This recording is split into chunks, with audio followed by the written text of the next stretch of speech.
ఒక baby dragon ఉంటాడు. మనోడికి వాళ్ళ పూర్వీకుల నుండి భారీ ఆస్తి అంటే లారీల కొద్ది గోల్డ్ కాయిన్స్ వారసత్వంగా వస్తాయి.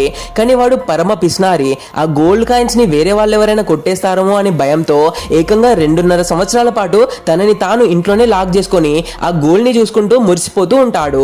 ఒకరోజు మనోడికి ఫుల్ గా ఆకలి వేసింది. దాంతో ఒక టెలిస్కోప్ తీసి చుట్టుపక్కల ఉన్న 3 పిజ్జా షాప్లను చెక్ చేస్తాడు.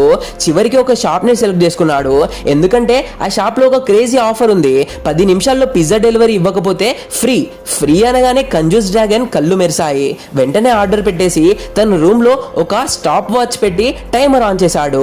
మరోవైపు ఆ పిజ్జా షాప్ ఓనర్ మేరీ ఏమాత్రం లేట్ చేయకుండా తన స్కేట్ బోర్డ్ ఎక్కి ఏకంగా 80 km/h స్పీడ్ తో డెలివరీ దూసుకెళ్తాడు. ఇసుక గడియారంలో టైం అయిపోతూ ఉండడం చూసిన బేబీ డ్రాగన్ ఎలాగైనా పిజ్జా ఫ్రీగా కొట్టేయాలని మేరీ టైం కి రాకుండా ఉండడానికి దారిలో రకరకాల అడ్డంకులు క్రియేట్ చేయడం స్టార్ట్ చేశాడు. ఫస్ట్ దారిలో ఉన్న ఒక వంతెన పైకి లేచేలా చేశాడు.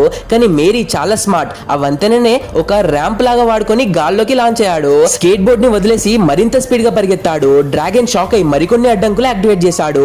సిటీ గేట్ నుండి కత్తులు దూసుకొచ్చిన మేరీ స్కిల్ఫుల్ గా తప్పించుకున్నాడు. దారిలో ఒక పెద్ద ఎనిమి అంటే రాక్షసుడు అడ్డు వస్తే మేరీ పర్ఫెక్ట్ స్ప్రింట్ తో వాడి పై నుండి జంప్ చేశాడు.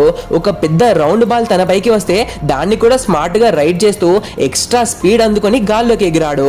లాస్ట్ సెకండ్ లో మేరీ ఎలాగో అలా డ్రాగన్ ఇంటికి రీచ్ అయ్యాడు. పేమెంట్ తప్పించుకోవడానికి డ్రాగన్ లోపలికి పరిగెత్తబోయి కింద పడిపోయాడు. సరిగ్గా అదే టైం కి ఇసుక గడియారంలో లాస్ట్ ఇసుక రేణువు కింద పడింది. అంటే 10 నిమిషాలు కంప్లీట్ అయ్యాయి. మేరీ నవ్వుతూ డ్రాగన్ దగ్గరికి వచ్చాడు. డ్రాగన్ కి చాలా ఎంబారసింగ్ గా అనిపించింది.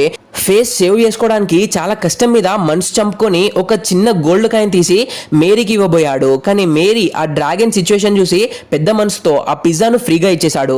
తన హ్యాట్ తిప్పి ఒక కూల్ పోజ్ ఇచ్చి అక్కడ నుండి వెళ్ళిపోయాడు. అతని హెయిర్ స్టైల్ కొంచెం ఫన్నీగా ఉన్న ఆ బేబీ డ్రాగన్ కంటికి మాత్రం మేరీ ఈ లోకంలోనే బిగ్గెస్ట్ అండ్ కూలెస్ట్ హీరోలా కనిపించాడు. మేరీ వెళ్ళిపోతా అంటే చూస్తూ డ్రాగన్ ఒక గట్టి డెసిషన్ తీసుకున్నాడు. ఇక నుండి నా ఫేవరెట్ ఫుడ్ కేవలం ఫ్రీ పిజ్జా మాత్రమే.